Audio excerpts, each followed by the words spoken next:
আমি এই 100 জন মানুষকে গভীর জঙ্গলের মধ্যে ছেড়ে দিয়েছি, আর হেল্প আসার সময় যে টিমের সব থেকে বেশি মানুষ টিকে থাকবে তারা $2.5 লাখ ভাগ করে নেবে। নীল পোশাক পরা মানুষগুলো হলো সার্ভাইভাল এক্সপার্ট, আর লাল পোশাক পরা মানুষগুলো হলো অ্যামেচার, যারা হয়তো জঙ্গলের পরিবেশের সাথে মানিয়ে নিতে পারবে না। ব্লু টিম, ব্যাগগুলো নাও আর আমাকে ফলো করো। তোমরা টানা কতদিন জঙ্গলে থেকেছো? সবচেয়ে বেশি 3 মাস। মানে শখ করে? হ্যাঁ। ও মাই গড। তোমাদের মধ্যে কতজন আগে ক্যাম্পিং করেছো? তোমাদের মধ্যে কতজন এখানে 1 মাস টিকে থাকতে পারবে?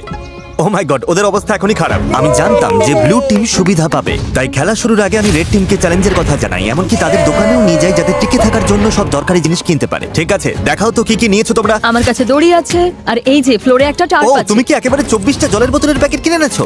একদম ঠিক। আমি তো সোজাসুজি গিয়ে লাইটার নিয়ে নিয়েছি। স্মার্ট, ঠিক আছে। কিন্তু ব্লু টিমকে শুধু এটুকুই বলা হয়েছিল যে তারা মিস্টার বিস্টের একটা ভিডিওতে অংশ নিচ্ছে। আমি জানতাম না কি প্যাক করতে হবে, তাই যা পেরেছি প্যাক আমি করেছি। ভেবেছিলাম তোমরা আমাদের আলাস্কায় নিয়ে যাও। আশ্রয়ের জন্য আমরা জঞ্জাল দিয়ে সাধারণ ডেরা বানাবো। আমাদের শুধু ইনসিলিউশনের জন্য ভালো লেয়ার তৈরি করতে হবে। প্রায় 1 দশক এসব শিখি, তবে জিনিসপত্র জড়ো করার জন্য আমার 10 জন লোক লাগবে। তা বানাবে, এতে সবার মনোবল বাড়বে। আমার কথাটা বোঝা গেছে? শেষমেশ আমরা একটা বাচ্চাদের টেন্ট পেয়েছি। ভাগ্য ভালো, আমার উচ্চতা 5 ফুট 5। তোমাদের কাছে এত সুযোগ সুবিধা আছে, কি মনে হয় তোমরা ব্লু টিমকে হারাতে পারবে?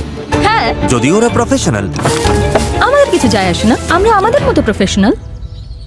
আচ্ছা আচ্ছা, আমি কিছু একটা পেয়েছি। আমি শুধু সেটাই করছি যা সিনেমায় দেখেছি। আচ্ছা, ওরা কি এগুলো শখ করে করছে? তোমরা কত রাত থাকবে এখানে? প্রতিটা রাত আমি এখানে বড়দিন পর্যন্ত থাকতে যতক্ষণ পারবো। আমাদের চলে যেতে বলা হচ্ছে। জঙ্গলে কষ্ট করাই ওদের শখ। Good night. প্রথম রাতেই পরিষ্কার বোঝা গেল যে বাড়তি সুবিধার কারণে রেড টিমের কাজ অনেকটাই সহজ হয়ে গেছে, কিন্তু তাপমাত্রা হঠাৎ অনেকটাই কমে যাওয়ায় এক্সপার্টদের ঘুমানো দায় হয়ে পড়ল। আমি ভীষণ ক্লান্ত আর তৃষ্ণার্ত, ভাবছি এখানে কেন এলাম। আমি একটুও ঘুমোতে পারিনি, মাটিটা খুব ঠান্ডা আর সবকিছু কেমন ভিজে ভিজে। আর এই চ্যালেঞ্জ থেকে বের হওয়ার একমাত্র উপায় হলো ফ্লেয়ার জ্বালানো আর উদ্ধারের জন্য অপেক্ষা করা। আমাদের প্রথম একজন এইভাবে হাল ছেড়ে দিল। একজন গেল। আরো 49 জন বাকি। তবে শুধুমাত্র একজনই নয়, সরি বন্ধুরা, আমার 66 বছর বয়স, দুটো হাঁটুই রিপ্লেসমেন্ট হয়েছে। আমি সত্যিই দুঃখিত। আশ্চর্যের বিষয় হলো প্রথম যে 2 জন বাদ পড়লো তারা ব্লু টিমের এক্সপার্ট। অন্যদিকে রেড টিম তাদের সব রিসোর্স ব্যবহার করে বেশ আয়েসেই বাইরে রাত কাটিয়েছে। সুন্দর একটা সকাল, রোদ উঠেছে। এখানে আসতে পেরে নিজেকে ভাগ্যবান মনে হচ্ছে। দুনিয়ার সব ব্যস্ততা থেকে মাঝে মাঝে এমন বিরতি নেওয়া ভালো।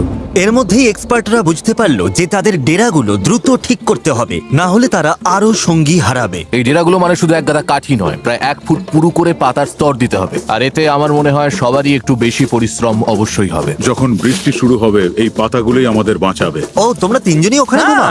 হ্যাঁ, ভাই, ওদের ফোর্টটা তো বিশাল। তোমাদের কি মনে হয় এটা বৃষ্টিতে টিকবে? সেটা জানার একটাই উপায় আছে। আমরা আমাদের শেল্টার বানাবো যাতে বৃষ্টির মধ্যে ঘুমোতে না হয়। তাই আমরা ছাদ তৈরি করছি যাতে খাবারগুলো নিরাপদ আর শুকনো রাখা যায়।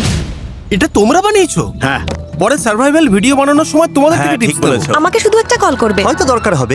এক্সপার্টরা যখন তাদের লিমিটেড রিসোর্স ভালোভাবে ব্যবহার করছিল, অ্যামেচাররা তখন তাদের সুযোগ সুবিধাগুলো দ্রুত নষ্ট করে ফেলছিল। তোমরা শুধু এইটুকুই করেছো। কথা দাও যে তোমাদের কেউ মারা যাবে না।